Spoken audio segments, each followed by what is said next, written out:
अस्सलामुअलैकुम वरहमतुल्लाह। औरतें नमाज तरावी घर में कैसे अदा करेंगी? नमाज तरावी अदा करने का सबसे आसान तरीका, सुन्नत तरीका आज मैं आपको बताऊंगा इंशाअल्लाह। देखिए, तरावीह की नमाज पढ़ना सुन्नत मुअक्किदा है। सुन्नत मुअक्किदा का मतलब है ज़रूरी है। हाँ, अगर कोई उज़र है, कोई बीमारी है, कुछ ऐसी वजह है, फिर आप छोड़ सकते हैं। बगैर उज़र के अगर आप तरावीह की नमाज को छोड़ेंगे, आप गुनहगार होंगे। औरत के लिए ये है कि औरत, देखिए, औरतों की जमात नहीं करवा सकती। ऐसा नहीं है कि औरत खड़ी हो और पीछे आप खड़ी होकर नमाज पढ़िए।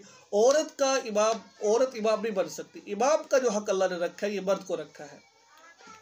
हाँ, अगर कोई मर्द है, पर्दा लगा रखा है, पीछे औरतें आगे मर्द है, तो आप पढ़ सकती, कोई हर्ज की बात नहीं है।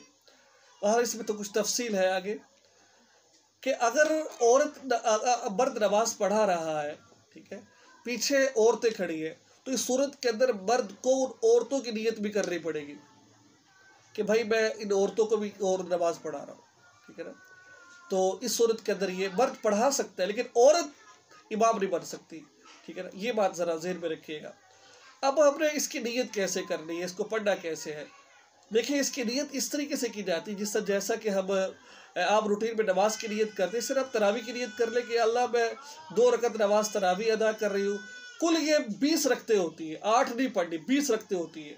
2 के बाद सलाम फेरना है, ठीक है ना। 2 रकते पढ़कर सलाम फेरना है, 2 रकते पढ़कर सलाम फेरना है। आपने 10 रकते पढ़ोगे तो 5 दफ़ा सलाम फेरोगे आप। 20 पढ़ोगे तो 10 सलाम फेरोगे आप। 2 रकते पढ़कर आपने सलाम फेरना है, फिर 2 रकते पढ़कर फिर आपने सलाम फेरना है। पढ़नी कैसे है? अल्लाह अकबर कहना है, नहीं या अल्लाह 2 रकत नमाज तरावी पढ़ रही हूँ। आप इसको कम सुन्नत तरावी, सुन्नत मुअक्किदा, अल्लाह आपके वास्ते पढ़ रही हूँ, इसको कबूल फरमा लीजिए। अगर ज़ुबान से नियत नहीं करती, दिल में नियत कर ले। जब आप नियत कर लिए तो अल्लाह अकबर कह के सुबहानक अल्लाह पढ़े, अल्हम्दुलिल्लाह पढ़े, 7 सूरत मिलाए, रुकू करे, सजदे करे, सजदे के बाद फिर दूसरी रकत के लिए खड़े हो जाए।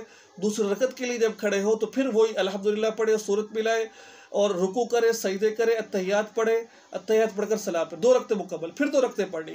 जब 4 हो जाएगी, फिर 4 के बाद आपने एक तरावी की दुआ होती है, नमाज तरावी जिसे कहा जाता है, जो वो दुआ है सुब्हान ज़िल मुल्की वल मलकूत। ये पूरी दुआ है।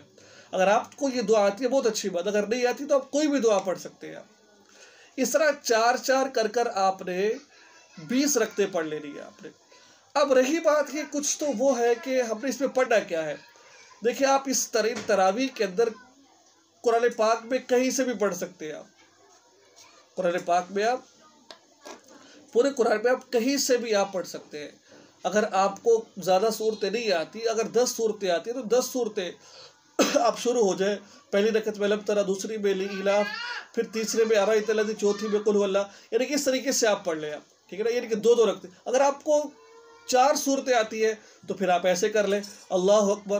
पहली में जो आपको चारों कुल मिसाल आपको आते हैं, पहले में कुल काफिरून पढ़ ले, दूसरे में कुल हुवल्लाह पढ़ ले, 2 रखते होगी, सलाम फिर दूसरी 2 रखते पढ़े, फिर पहले में कुल फलक, फिर कुरान नास पढ़ ले, ठीक।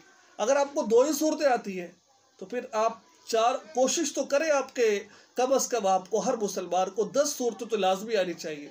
अगर 10 सूरतें नहीं आती, 2 सूरतें आती है, तो आप उन्हीं सूरतों को रिपीट कर सकते हैं। आप उन्हीं सूरतों को रिपीट कर सकती है, यानी कि वही 2 रकतों के अंदर वही 2 सूरतें आप पढ़ सकती है। लेकिन एक मुसलमान के लिए ज़रूरी है कि कम अज़ कम उसको 10 सूरतें तो आनी चाहिए उसको, ठीक है। ये तरावी पढ़ने का बिल्कुल आसान तरीका है ये, ठीक है। और एक बात और समझ लीजिए कि कुछ लोगों में मशहूर ये है कि अगर कोई औरत या कोई मर्द रात को तरावी पढ़ ले तो उसके ऊपर ज़रूरी है वो सुबह रोज़ा भी रखे। हालांकि ऐसी बात नहीं है। हमारे यहाँ पर मशहूर ये है कि अगर आपने रात को तरावी पढ़ ली है तो अब आपके ऊपर ज़रूरी है कि आप रोज़ा रखें, ऐसी कोई बात नहीं है। तरावी एक अलग इबादत है, रोज़ा एक अलग इबादत है, ठीक है ना। अब कुछ लोग ये कहते हैं कि अगर आपने तरावी नहीं पढ़ी तो रोज़ा भी नहीं रख सकते, ऐसी कोई बात है। अगर आपने तरावी नहीं पढ़ी तो रोज़ा फिर भी आपने रखना है। अगर आपने तरावी पढ़ ली है, अगर आपने तरावी नहीं पढ़ी तो रोज़ा, ऐसा नहीं कि अगर आपने तरावी पढ़ ली है तो रोज़ा रखना आपके ऊपर ज़रूरी है, ऐसी कोई बात नहीं है। बहरहाल ये दुनिया की बनाई हुई बातें हैं, इस पर अमल करने की ज़रूरत नहीं है। तरावी एक अलग इबादत है, रोज़ा एक अलग इबादत है। ज़रूरी जो रात को तरावी पढ़ेगा सुबह वो रोज़ा भी रखेगा। हाँ, कोई उज़र है वो छोड़ भी सकता है। ऐसा भी नहीं है कि आपने तरावी नहीं पढ़ी सुबह रोज़ा भी नहीं रखे, ऐसी कोई बात नहीं है। ये सारी दुनिया की बनाई हुई बातें हैं, इन पर अमल करने की कोई ज़रूरत नहीं है। दुआ में याद रखें।